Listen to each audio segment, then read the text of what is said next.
The United States makes the UN work when it wants it to work. And that is exactly the way it should be, because the only question for the United States is what's in our national interest. My name is John, and the International Criminal Court is now in session. It is June 16th, 2024, and happy Father's Day to everybody who is celebrating it today with their dads, and I wish you all and your dads the absolute best. And it's been a while since I made an update video because I was in New York City for a nearly 1 week long trip. I had a great time over there with family and friends, and I look forward to doing it again soon. And I even went to Little Odessa. I might share some footage of that trip one day. Maybe. I don't know. But for now, though, I'm going to keep it in the vault or the archive because it contains a lot of sensitive material that I don't want to be put out there. And yeah, hopefully you will understand. But anyway, let's not waste any further time and get to the news. Now, I also want to mention that Syriac Maps, who is the map that you're seeing right now, has also been on some time off around the same time as me. But now the good news is he's back and he's updated his map in very significant portions. And without further ado, once again, and for real this time, let's get into it. So, Kherson direction. Yes, people, your eyes are not deceiving you. Kherson is fully back under Russian control after nearly a year-long, weird operation to establish some Normandy D-Day style bridgehead on the Russian-controlled side of the Dnieper River in Kherson Oblast. Now, as all of you know by now, Kherson city itself is under Ukrainian control after they retook it in their counteroffensive, which was actually caused by General Surovikin of the Russian military requesting all his troops within Kherson to withdraw to this side of the river here. And ever since, Kherson city itself has been back under Ukrainian control. Though life in the city has not been great, even though they initially celebrated the victory over the Russians back in November 2022. So yeah, as of right now, Kherson, literally everything here on the river is silent. The Ukrainians have been kicked out of Krynki. There has been some fightings on these swampy islands here to kick the Ukrainians out altogether from the left bank of the Dnieper River.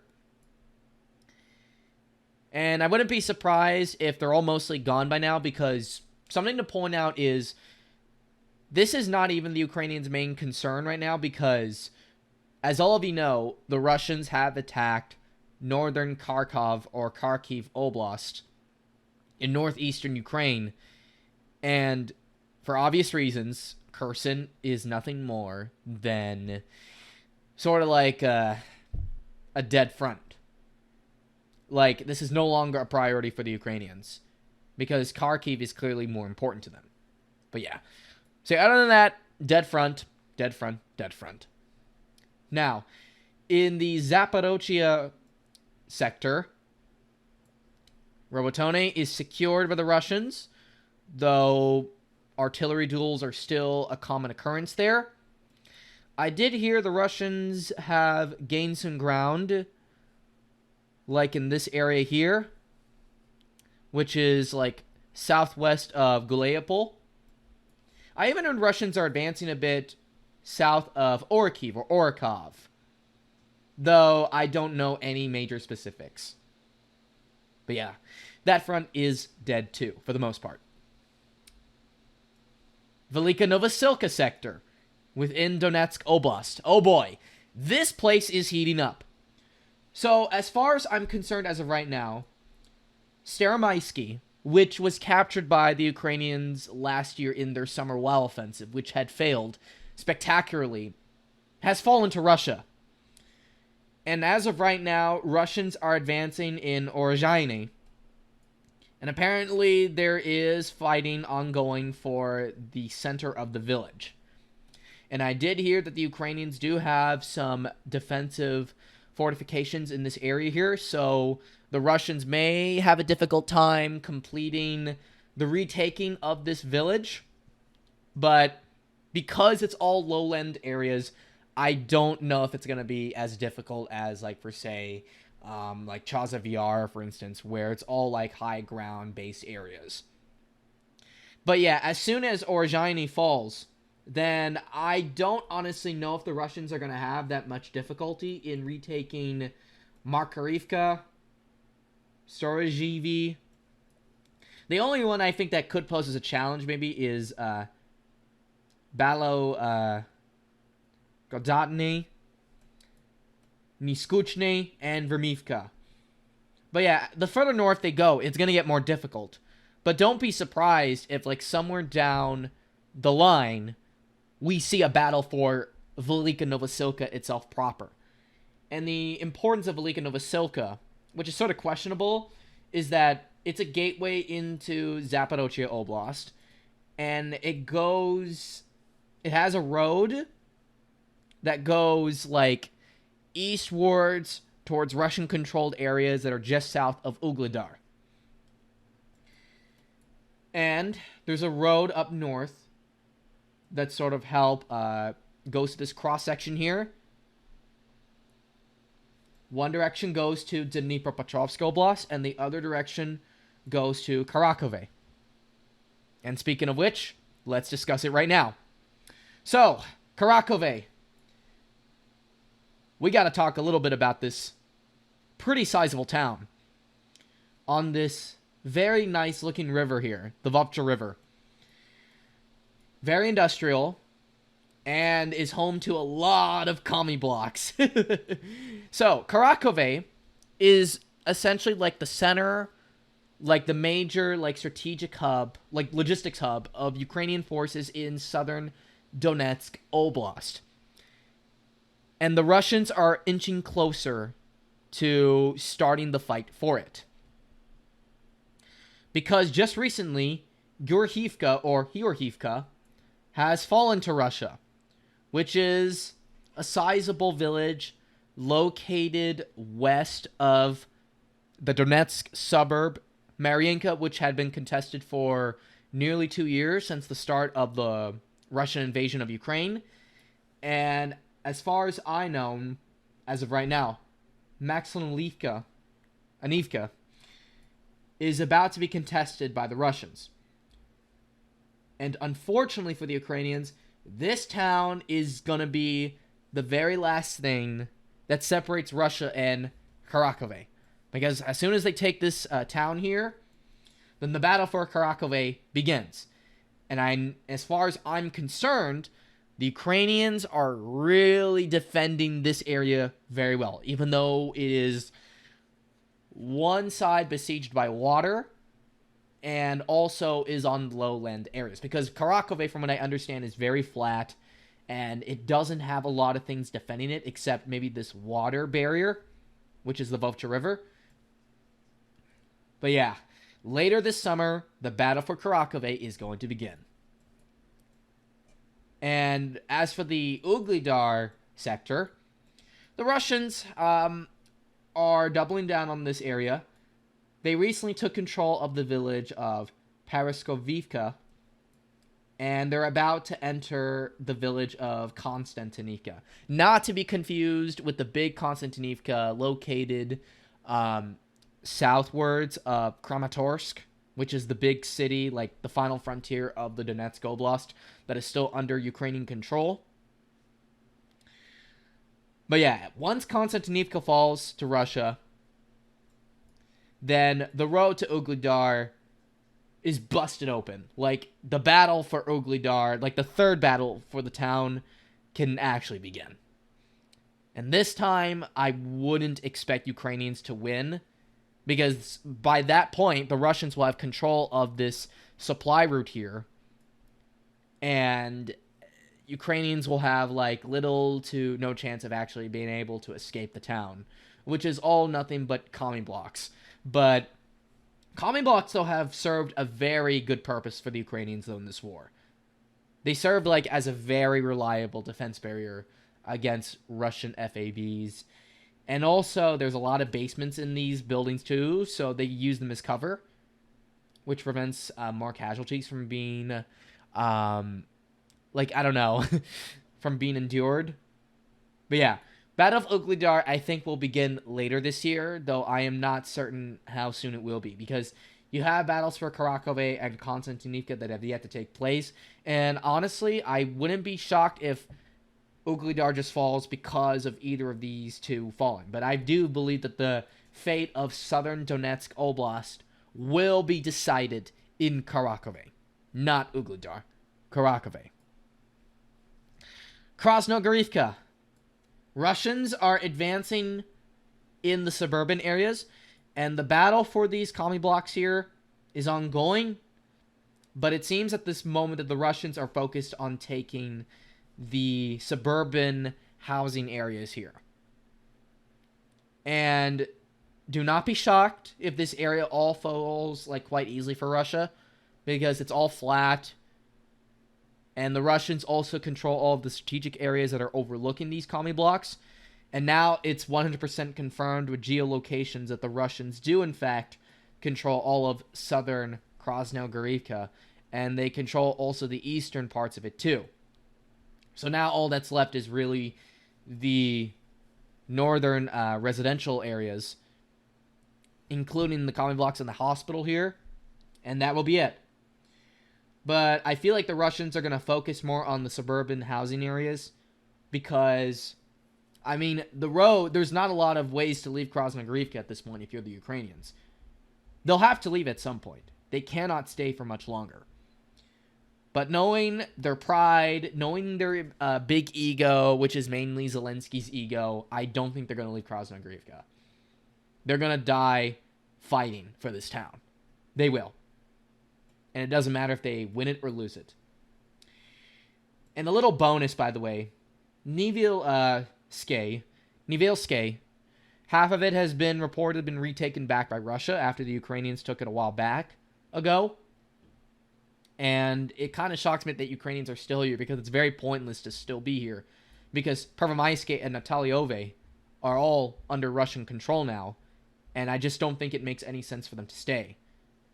And as soon as Nivelske and Krasnogorivka fall, all these empty fields here are going to fall to Russia too. Which means that this little metropolitan area here, which contains Kharkiv and Heinrich, will all become targets of future Russian offensives too. Oh, and Ukrainsk. I even heard there's a bit of advance on Kharkivka too, but I wouldn't go overly excited about that one just yet. There's like a water barrier here, and I think they're going to have to use the fields to cross over into Kharkivka. Yasno Brodivka is contested right now by the Russians, and I'm not going to be surprised if Russians take it, because there's literally next to nowhere for the Ukrainians to go. And I think it would be very stupid of them if they continue to stay in this area. Umanske is basically locked up, like, on all four sides. It's completely locked up for good by the Russians. Simonivka is also now completely locked up for good by the Russians.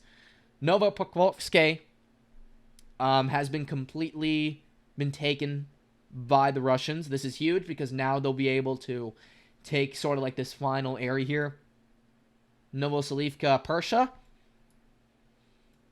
And I bet the capture of this village here will become even easier as soon as the Russians take Sokol, Voskod, and Yevnivka. So this area here is all likely going to be Russian by July or so. And Avdiivka and Donetsk city itself will become much safer because of that. I mean, at least for the Russian army. Civilians, it's up to you because pro-Russian, pro-Ukrainian, it doesn't matter. Now, a big advance to watch over is Novosibirsk. Alexandrivka. The Russians have taken most of this village, and they are like 7 to 8 kilometers away from, or kilometers away from the crossroad here, which separates the strategic city of Pokrovsk and Konstantinivka. Now, I don't know what's going to happen once the Russians reach this crossroad here. And as far as I'm concerned, there's a lot of fortifications in these areas here by the Ukrainians. And I'm expecting them to fight tooth and nail for them, but I won't be shocked because now the Russians control all this high ground area here. They'll be able to strike everything in these areas here, including now York as well. Ocharitine and Novoalexandrivka are sort of like a mini Chasiv Yar because of the dominant heights they have over these areas here within central Donetsk Oblast. But yeah, the taking of this crossroads section is important because it's a major supply route. Now, it will not besiege Konstantinivka, but then it will get harder to supply the city for the Ukrainians, and also effectively Chasiv Yar as well. Though I'm sure they enjoy more luxurious help from the armed forces of Ukraine, mainly because of the fact it is not only super strategic, but also the fact that it's just like southeastwards of Slavyansk and Kramatorsk, which the Ukrainians are highly prioritizing in their war against the Russian army. But yeah, if they take this crossroads here, it's then going to get effectively easier for the Russians to advance on Pokrovsk, which, by the way, is the logistics hub for all Ukrainian forces in central Donetsk. And the fall of Pokrovsk would be a huge, probably a fatal blow for the Ukrainians in Donetsk itself, because if Pokrovsk falls, then Solidove is probably going to fall. And then, yeah, Kharkov is going to fall. I mean, basically, everything south of Pokrovsk is going to fall. And not to mention, this is the big one I really want to mention. The taking of Pokrovsk means the entry into Dnipropetrovsk Oblast in southern Ukraine. So the Ukrainians cannot afford to let Pokrovsk fall to Russia. They just can't. If it falls, major disaster is ahead for the Ukrainians later this winter. I assure you.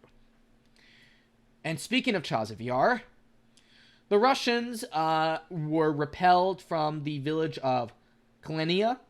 However, they have taken majority control of the Canal Microdistrict, which is the very first neighborhood in Chasiv Yar that is about to fall to Russian hands at this moment.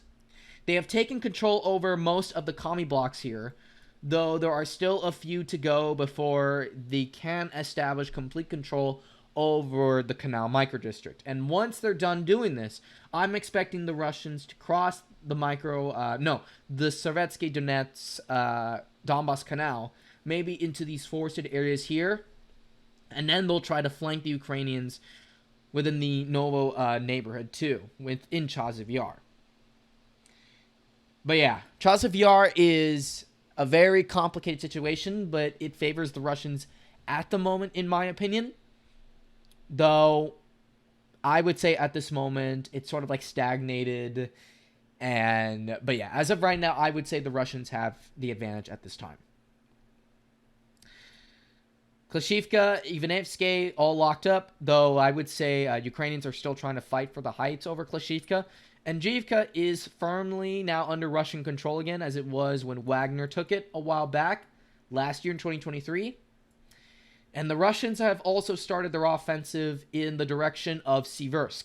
Now, Siversk is a pretty sizable town located in far eastern Donetsk Oblast, which the Russians have attempted to take, or didn't even try to take, after they took all of Lugansk Oblast, or Lugansk People's Republic, from the Ukrainian army during the 2022 offensive in the Donbas region itself.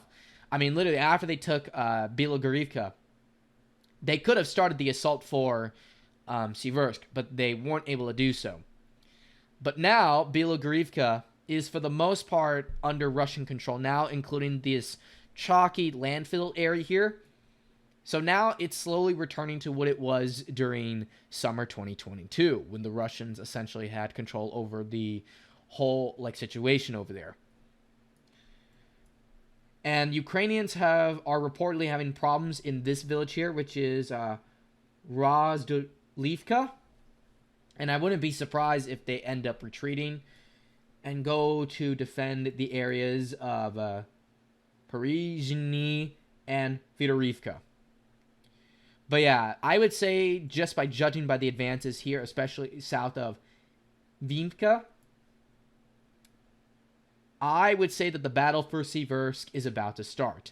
And as soon as this area here falls, and maybe this sizable village here too, which is Verkin Okam Yanske, then we can officially say that the battle for Siversk has started within far eastern Donetsk Oblast. And I'm sure the Russians are definitely going to want to take Siversk if they want to get back to Liman, which they lost in September-October 2022 during the Ukrainian wild offensive in Kharkiv Oblast, which turned out to be a massive success for the armed forces of Ukraine. And now for the clusterfuck itself, or actually no, the Russians, before I actually get to that, this is Kharkiv Oblast, or Kharkov Oblast. The Russians are trying to advance in the little settlement of Stepova Novoselivka, and there has been no reports of fighting in the settlement yet, but as soon as it happens, and as soon as the Russians take it, then it's safe to say that there's not much really separating the Russians and Petropavlivka, which is the gateway into Kupiansk itself. But yeah, anyway, let's get into the clusterfuck, which is Kharkov Oblast. Now, first of all, let's start off in the Lipsy sector. So the Ukrainians have been trying to start counteroffensives in this area here. Now, this part of Kharkiv Oblast, which is very small and I guess arguably insignificant, has been under Russian control for an entire month now. And for a while, the Russians have been, I guess, for the last couple of weeks or so, they haven't really been going on the offensive, but rather on the defensive instead. And as a result, the Ukrainians have retaken control over some residential areas that are north of the strategic village of Lipsy, which is located not that far north of Kharkiv city itself. And they've been trying to kick the Russians out of the village of Lyubovok. And as far as I'm concerned, the Ukrainians' recent attack on this village has failed. And they have been forced to go backwards as a result. And I've even heard reports that the Russians are back on the offensive as a result of these clashes. But other than that, though, the Lipsy sector seems to be very stagnant, and it looks like both sides are digging in for the long term over there. So don't expect any major advances in North Kharkiv Oblast going forward. And lastly, but not least, we got to talk about the elephant in the room, and that is Volchansk, or Volchansk. There seems to be a very complicated situation over here. On one hand, the pro-Ukraine side claims that everything is going well for them in Volchansk, city itself or the town. They have firm control over the commie blocks or the Citadel area in downtown Volchansk. And Ukrainians have reportedly made some advances in this area here too. And the Russians are about to get encircled in these areas. However, the Russians, on the other hand, are advancing southwards and have established complete control over the plant here in the industrial sector of Volchansk. And, you know, because of the confusing situation, Syriac maps, unlike Deep State UA and I guess some other pro-Russian mappers, especially Sofa General Staff, he's decided to put most of the commie block / Citadel areas in the gray zone. And I honestly think that is a safe thing to do because it's not really easy to tell who really controls the situation in northern Volchansk at this time because so much is going on down there. FABs are being dropped 24/7 on these areas, and a lot of guys have already been killed on both sides, though I think the Ukrainians are being dealt a heavier blow when compared to the Russians. I mean, Russians, for the most part, seem to be on the defensive in Volchansk in recent times when compared to what it was like last month in May. Though I will say, again, it's a very complicated situation, and if I were you guys, I wouldn't assume that either the Russian or Ukrainian sides have the advantage right now in Volchansk, because nobody does. The way I see it, if Ukrainians continue the advancing up north, like in this direction here or in this direction, then maybe I will give the advantage to them. But if the Russians, though, take this road here, which is like the only like actual like crossing, like bridge crossing, then I will give the advantage to the Russians, because then they will have effectively encircled the citadel / commie blocks here. But yeah, it's a very complicated situation. And even though there are some unlimited advances here by the Russian army in the very northern tip of Kharkiv Oblast itself, nobody's really winning at this time. I even heard reports that the Russians are trying to advance in Sumy Oblast, though it seems that whole thing was a PR stunt by Kadyrov. And in my opinion, I think that's pretty cringe, but we'll just have to wait and see on how the situation in Sumy unfolds, because it is very likely that at some point in the future, the Russians are going to eventually start an operation there, and they will attempt to draw more Ukrainians up there, because, I mean, they'll have to, because Donbas is not going fast enough, and also the Kharkiv situation has sort of stagnated to the point where they may need to do more in, like, scattering and, I don't know, attracting more Ukrainian troops up there just to make advances in certain parts of the front go by faster. And personally, if you ask me, I feel like the Russians' main priority is Donbas and I guess Kupiansk's front, and maybe Zaporozhye? I don't know. But yeah, it is a very complicated situation at the moment. So stay tuned for more details, because I don't know what's going on in Kharkiv Oblast. But one thing for sure, the Russians are in fact advancing in Donbas. I do think they've gained the upper hand in Kupiansk Sector 2. I even heard the Russians are back literally right a few inches away from Terny as well. They've taken back everything that they lost to the Ukrainians a while back. So yeah, keep an eye out on what's going on in Donetsk, Lugansk, and Kharkiv Oblast, and maybe even Zaporozhye too. But yeah, so that's going to do it for the weekly update. I'm glad to be back after my trip in New York, and I hope to see you all next time. So stay safe, and have a great Father's Day.